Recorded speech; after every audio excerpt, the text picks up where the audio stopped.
Capítulo 17. Viaje a Egipto.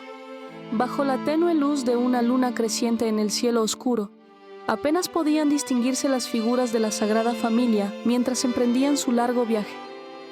María, que llevaba tiernamente al niño en brazos sobre una mula, y José, que encabezaba con firmeza la marcha, se escabulleron del refugio de la cueva. Sus siluetas se fundieron con la silenciosa noche mientras emprendían el arduo camino que les aguardaba.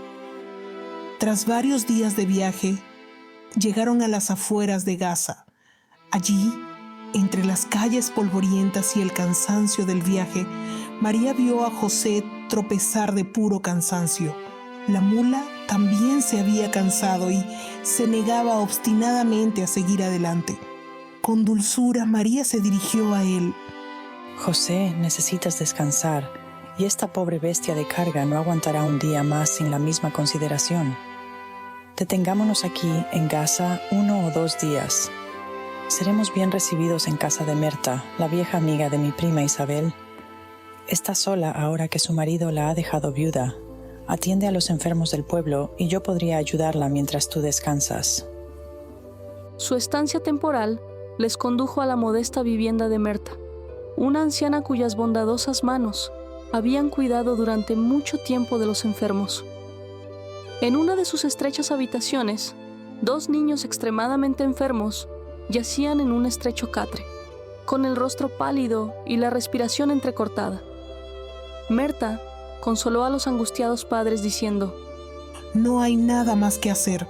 Mantenedlos cómodos con esta hierba. Les aliviará la tos y les ayudará a respirar sin dolor. Mientras Merta hablaba, María se arrodilló junto a la cama de los niños enfermos. Sacó un paño de la faja de su túnica y lo mojó en una jofaina cercana. Con tierno cuidado, limpió los labios y la frente de cada uno de los niños. Luego tomó sus pequeñas manos y las apretó suavemente contra su mejilla mientras murmuraba oraciones en silencio. Poco a poco, sus mejillas recuperaron el color y su respiración entrecortada se calmó. En medio de su alivio, el padre gritó desesperado: ¡Ya no respiran! Suinquiendo, la madre se lamentaba: hijos míos, hijos míos. María les tranquilizó suavemente. No, venid, mirad, no os han abandonado. Han respondido bien al remedio. Niños, abrid los ojos. Mostrad a vuestros preocupados padres que os encontráis mejor.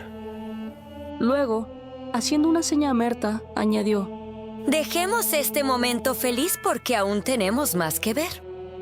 Merta, con una expresión mezcla de placer y confusión, respondió: ¿Sí? Más que ver. Guardando el frasco de medicina en el bolsillo de su delantal, Merta dijo: Tal vez no lo necesites después de todo. Ven, María, tengo a alguien que no puede mover sus miembros para caminar. Podrías untarle un poco de bálsamo. Y con eso, la escena se desvaneció mientras el trabajo del día continuaba. Pronto, María y Merta se encontraron en casa de otra paciente, una mujer de mediana edad llamada Helen, tullida de nacimiento, con las piernas marchitas e inútiles. En una cabaña pequeña, desordenada y sucia, Helen yacía sobre una estera gastada. Merta le advirtió: ¡Cuidado! No respires hondo aquí dentro, porque no sé qué enfermedad flota por ahí. Vengo una vez a la semana para ver que tenga ropa limpia, al menos. Merta sacó de su mochila un fajo de prendas recién lavadas y se dispuso a Bueca a ayudar a Helen. María se unió a ella. María sacó de su delantal un pequeño frasco, le quitó la tapa y vertió una cantidad medida de líquido en sus manos. Con suaves movimientos acarició el rostro de la mujer y luego masajeó las piernas marchitas de Helen con el líquido.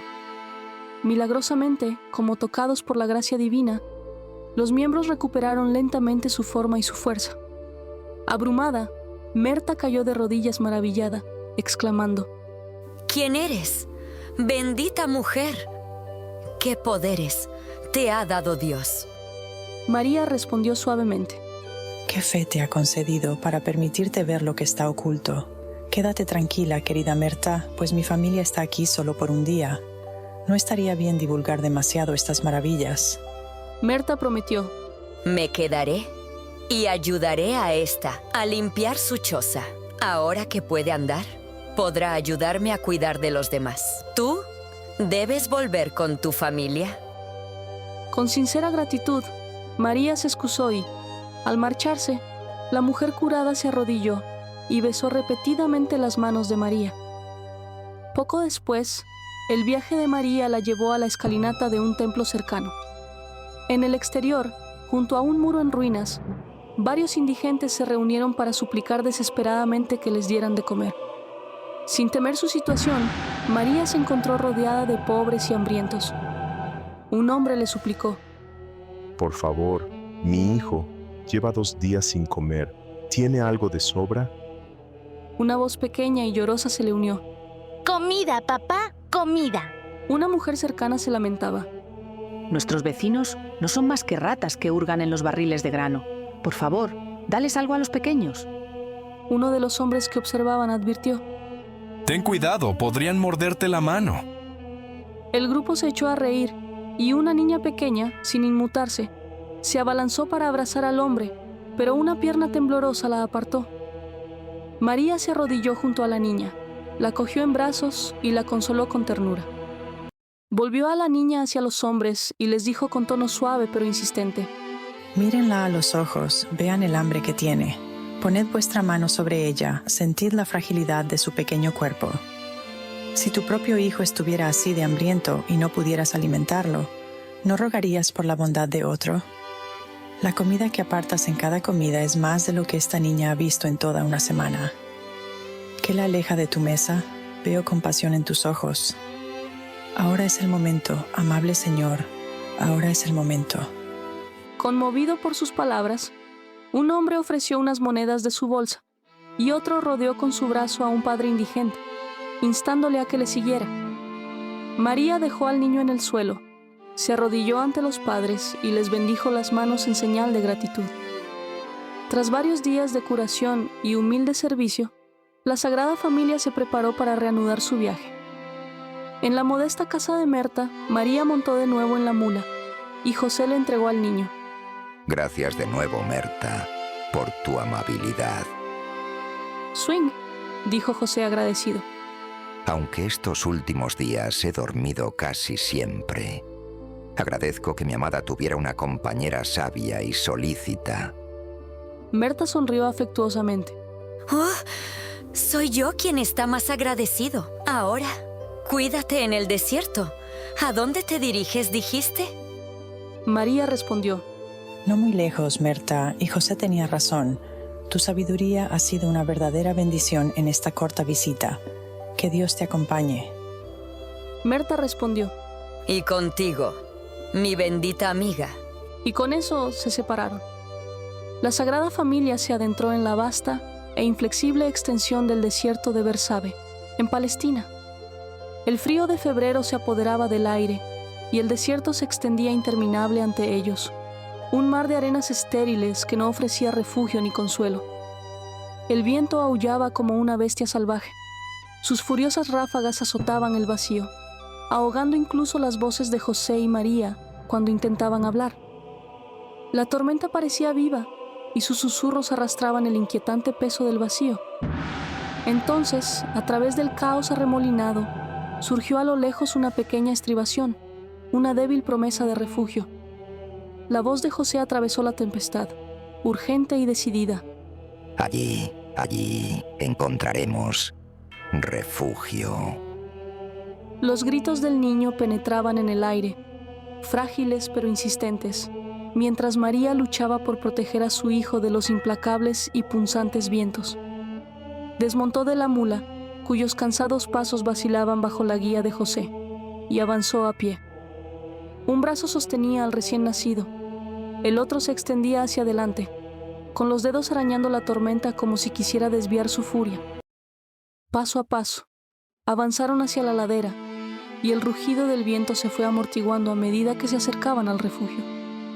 Finalmente, llegaron a la falda de la colina y la furia de la tempestad se suavizó hasta convertirse en un murmullo. María se tiró al suelo, con el cuerpo tembloroso pero las manos firmes mientras calmaba a su hijo. Calla, mi pequeño. Component Placement susurró. Su voz era un tierno bálsamo contra el caos. El llanto del bebé se calmó y fue sustituido por el suave sonido del pecho. Una leve sonrisa se dibujó en los labios de María mientras lo miraba. «Qué hambre tenías, mi pobre corderito», murmuró. Ella se volvió hacia José, con voz suave pero firme. «Duerme, José, yo vigilaré».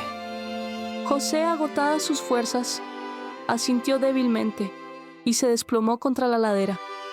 Tenía la cabeza apoyada en su escaso fardo de pertenencias y respiraba lenta y pesadamente. María lo observó un momento y luego volvió a mirar a su hijo, que dormía plácidamente.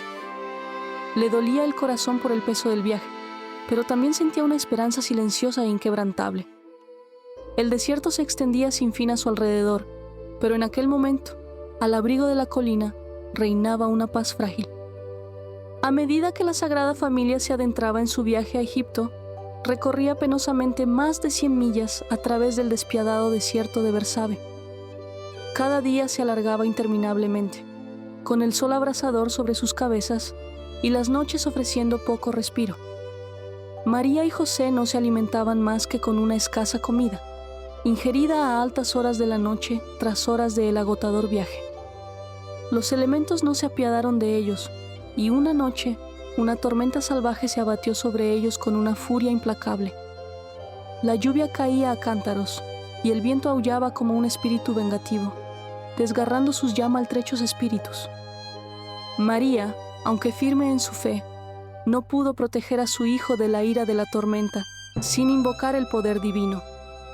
La lluvia empapaba sus ropas y se adhería a su piel como una segunda capa helada. Sus brazos temblaban mientras acunaba al niño, envuelto en pañales empapados. El niño temblaba violentamente y sus gritos penetraban en la noche, agudos y desesperados al principio, y luego cada vez más débiles, como si sus fuerzas fueran menguando. El corazón de María se estremeció de terror al sentir el frío que se filtraba en su frágil figura. Contempló su rostro pálido, sus propias lágrimas mezcladas con la lluvia, y un feroz desafío maternal surgió en su interior. Levantando los ojos hacia el cielo embravecido, su voz se elevó por encima de la tormenta, cruda y dominante. «Os lo ordeno, viento y lluvia, no aflijáis a mi hijo, el unigénito de Dios. Si tenéis que desatar vuestra furia, volvedla contra mí, pues soy indigna a su lado». Sus palabras resonaron, una súplica desesperada envuelta en la autoridad del amor de una madre.